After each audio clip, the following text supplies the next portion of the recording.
Hi, my name is Mike Tobin.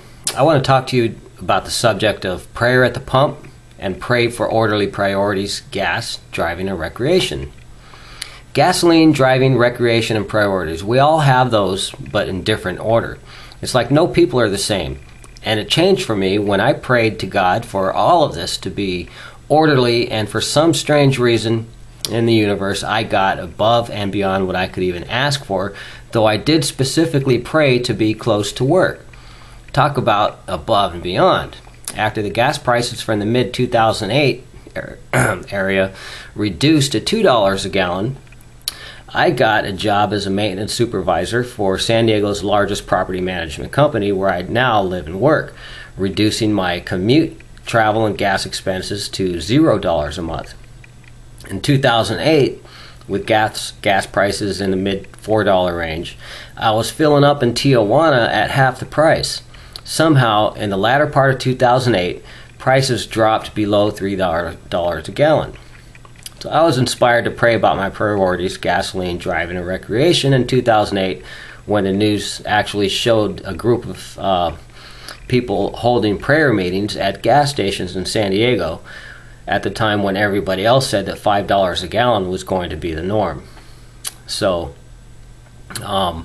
it doesn't really matter with God on what order we put those priorities in. He will figure it out. But as we see, after these prayer events were happening at gas stations actually across the country and the world, the prices eventually went down. The rubber really meets the road when it comes to the workforce being able to work or not to work. Public transportation for work is just as expensive as using a mid to small sized vehicle now.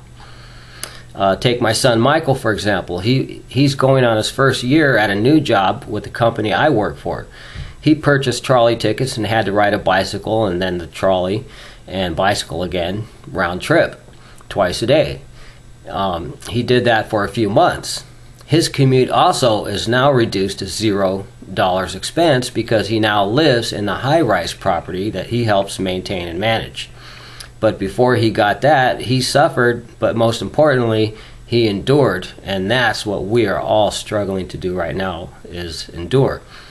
The latest headlines on the news, one from today, is titled, "What if gas costs $10 a gallon?" How many people want to think about that? So, going forward, as we see and mention of my personal prayers and praying, the ladies and prayer groups praying at the gas stations, it is possible to change higher prices into lower prices simply through prayer. An article from July 12, 2008, the Prayer at the Pump movement founder, Rocky Twyman, and church members prayed at a Shell gas station in Washington, D.C., as reported by the Telegraph in England. It goes on to say, Mr. Twyman, 59 years old, a member of the Seventh-day Adventist Church, told the Sunday Telegraph, "We believe in the power of prayer. We have seen the power of prayer in our own lives. A lady in our church had cancer, breast cancer, and after we prayed for her, a while after the prayer, she went back to the hospital, and the cancer was gone, and it was through prayer only and no treatment." So that really helped to strengthen our faith. There's currently scores of other news articles and blogs on the internet that we can research on this subject of praying at the pumps. And ultimately, before the end of 2008, gas prices actually reduced to near $2 a gallon, as reported.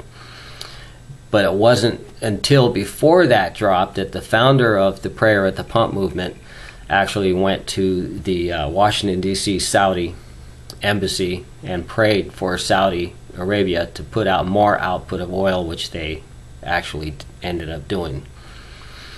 So here you have it. I was immersed back then also in articles and information on the ins and outs of the mechanics of what moves prices up and down for oil and gas, and I was full of the information, like overload. But one thing interesting is that the financial show's host of Mad Money with Jim Cramer, he said that even him, with all his experience and knowledge in the stock market, he did not know that what reports and indicators showed some companies to be strong, they actually turned out to be weak in the 2008 market drop. He literally said that everything that was indicated to be true became not true. So in closing, though I above mentioned all our priorities, gas, driving, and recreational needs, all those needs are different with all of us. I will suggest these things that are applicable in all situations. Keep your driving and recreational patterns to a bare minimum throughout the year so you can afford the bigger and exciting events that are as faithful to a rise throughout the year as Old Faithful the Yellowstone Geyser. Pray when you go to the pump, and pray for orderly priorities, gas, driving, and recreation.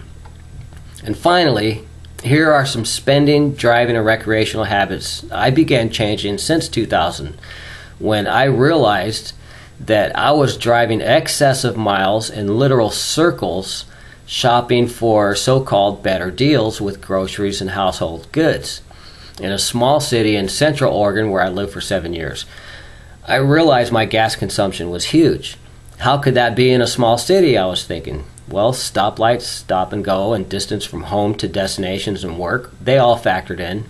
My solution was to get my supplies at only one of the 3 major shopping regions of that city.